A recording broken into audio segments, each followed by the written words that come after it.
وعلى آل محمد كما باركت على إبراهيم وعلى آل إبراهيم إنك حميد مجيد.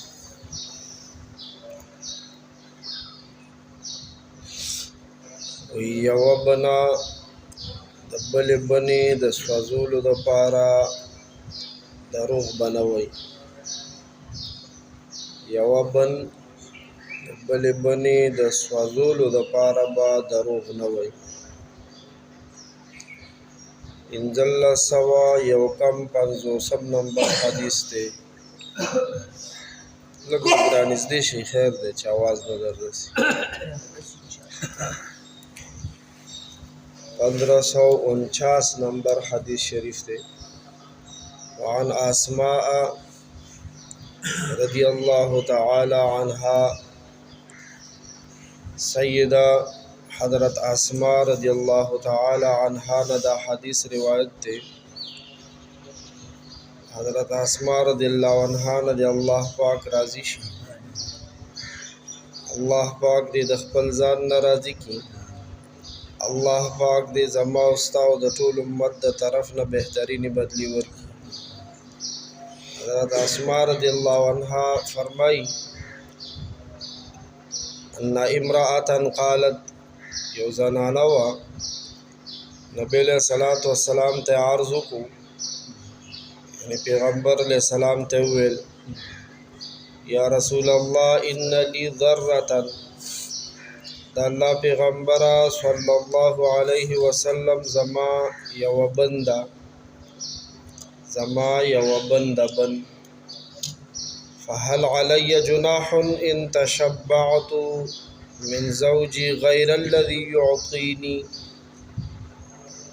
آیا په ما باندې به په دې خبره کې ګناه وي چې زه د دې بنې مخې ته ښکاره کړمه چې د خاوند د طرف نه ما ته څه میلاویږي، حالان کې هغه ما ته میلاو شوي نی. حقیقتا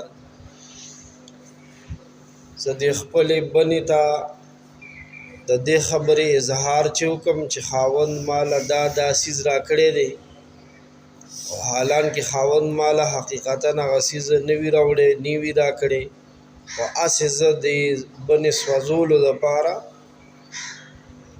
خلاف واقع خبره سرګنده کم، ښکاره کمه، په دې کې خو به ګناه ني.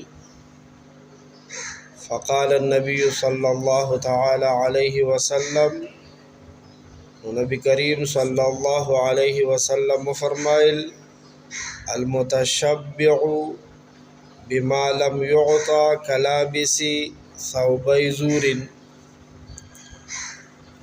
چاته چې کم شیز نی ملو او د دروغ و مروغ و اظهار کوي چې دا شی ما ته ملو دی، نو دی د دروغو دوه کپړې اغوستون کی پشانته دی. د دروغو د دوه کپړو اغوستون کی پشانته دی. متفق علیه، حدیث متفق علیه دی. امام بخاری او امام مسلم رحمهم الله ذکر کړی دی. متشبع هغه کس ته ویل کېږي چې د مړېدو اظهار وکړي چې زه موړ یم، حالان کې هغه موړ نی. دلته د حدیث کې د دې نه څه مطلب دی؟ مطلب دا دی چې د هغې خبرې اظهار وکړي چې دته یو مقام حاصل دی. د په خبرو کې خلکو ته دا څرګنده کې ښکاره کې شو منټو کې ځان ښکاره کې چې ګینې دا مقام ما ته حاصل دی او په حقیقت کې هغه مقام ورته حاصل نه. نبی علیہ الصلوۃ والسلام د تشبیه د هغه چا سره ورکړه چې هغه د دروغو دوه جامې دوه کپړې اغوستې وي. د حدیث په تشریح کې عالمانو ویلي دي چې د دروغو دوه کپړې اغوستون کې دا څوک دی؟ د دروغو دوه کپړې اغوستون کې د دې خو یو مطلب دا و چې کوم مصنف رحمه الله بیان کو چې یو څیز ورته میلاو نی او د خلکو ته داسې ښکاره کوي چې دا ماته میلاو دی. بعضې نور محدثینو د دې نور هم څه مطلبونه ښودلي دي. مثلا د دروغو د لباس نه مراد دا دی چې د چا نه لباس، پیزار، ټوپۍ، پګړۍ، واسکټ، کپړه، جامه، سورلي، ګاډۍ وغیره غوښتی یا ورسره چا امانت ایښی او د خلکو ته داسې ښکاره کوي چې ګینې دا کپړې، جامې، سورلي، پیزار دا زما دي. غلط تاثر ورکولو دپاره خلکو ته دا ښیي چې ګینې دا زما دي. مخکې به خلکو داسې کول که نه، چېرته مړي ژوندي له به تله چا نه به یې څادر واخیستو د اوړي د ژمي، یا به یې پیزار واخیستو یا واسکټ. د ده نی د په سوال چا نه اخیستی دی، یا کور یا اجره یا دکان ګاډۍ.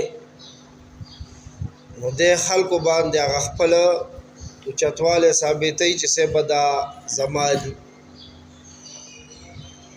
یا کالې، زنانه د بلې زنانه نه کالې په سوال والي چې ترا دې مړي ژوندي له ځم او وایه چې یو داسې ورکې ځان ښکاره کوي، بلکې خلکو ته وایي چې دا زما دي.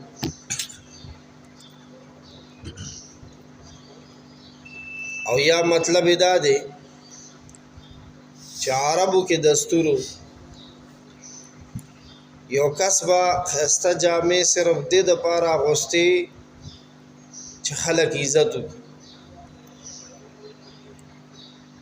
کپړې به یې ښایسته دې دپاره اغوستې چې خلک یې عزت وکړي. چې کله به یې ځان سوټېټ بوټېټ کو، ښایسته کپړې به یې واچولې، خلکو به عزت کولو، خلکو به بیا په خبره باور هم کولو. نو بیا به یو موقع کې د دروغو ګواهي ورکا، د دروغو ګواهۍ دپاره به یې دا ښایسته لباس اچولی و چې خلک مې په خبره باور وکړي او منځ کې به خلک دوکه که، ګواهي به یې د دروغو وکړه.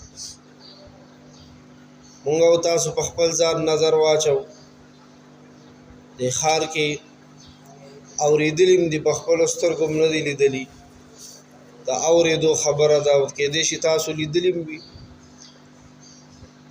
د ښار کې داسې هلکاني کساني چې هغې ډېر ښایسته لباس اچولی، د مالدارو ځان یې برابر کړی، پینټ شرټ او ټای مای او داسې کوټ پتلون یې برابر کړي او پیزار یې ښایسته اچولی.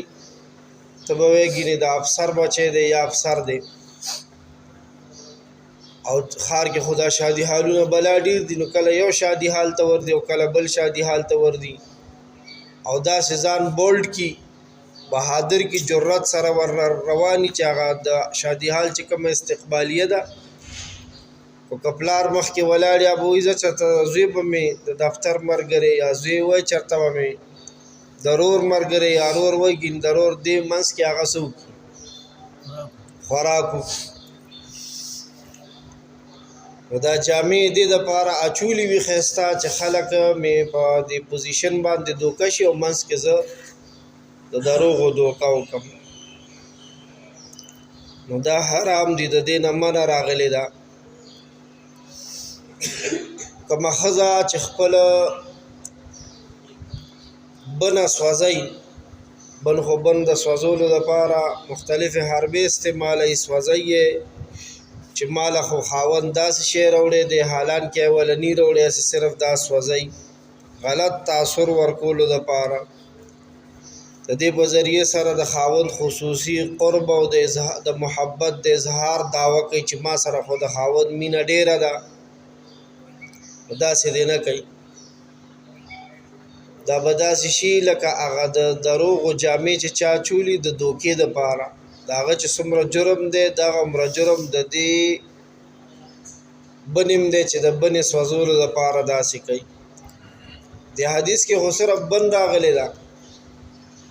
محدثینو لیکلي دي وایي که چېرته یو خاوند داسې وي چې د هغه ګڼې بیبیانې 2 3 او یو سره زیات د محبت اظهار کړي، نو مسلمانه بنه، مسلمانه ښځه به سبا له بیا هغه بلې بنې ته د زیات محبت اظهار داوی نه کوي چې ما سره خو د خاوند محبت زیات دی دې سره دا صحیح شو دا خو به د خپل او د خاوند د تعلق اظهار کوي چې ما سره محبت زیات دی خو چې بنې ته اوري نو ظاهره خبره ده د بنې د جذباتو چې کومه آینه ده اب ریزه ریزه شي دې سره زړه به ازار شي مطلب دا دی چې د مخکې د دل ازارې نه ځان ساتي الله جل جلاله دې موږ او تاسو په دې حدیث پوي کی او په سره دې الله پاک موږ او تاسو ته په عمل آسان کی د دې نه مطلب دا دی د دې حدیث نه چې د خلکو بجال کې د راګیرولو د پاره خپل لباس خپل گفتگو خپل طرز خپل انداز داسې جوړ کی چې حقیقت کې هغه شان نه او خلق په یو جال کې د ګیرولو د پاره دوکه ورکوي او هغه خوبیانی په خپل ځان کې خی چې هغه د کی نه دینه د حدیث کې معنا راغلی دا د دروغ کې راځي لوی جرم دی کبیره ګناه ده الله پاک دې موږ ساتي یا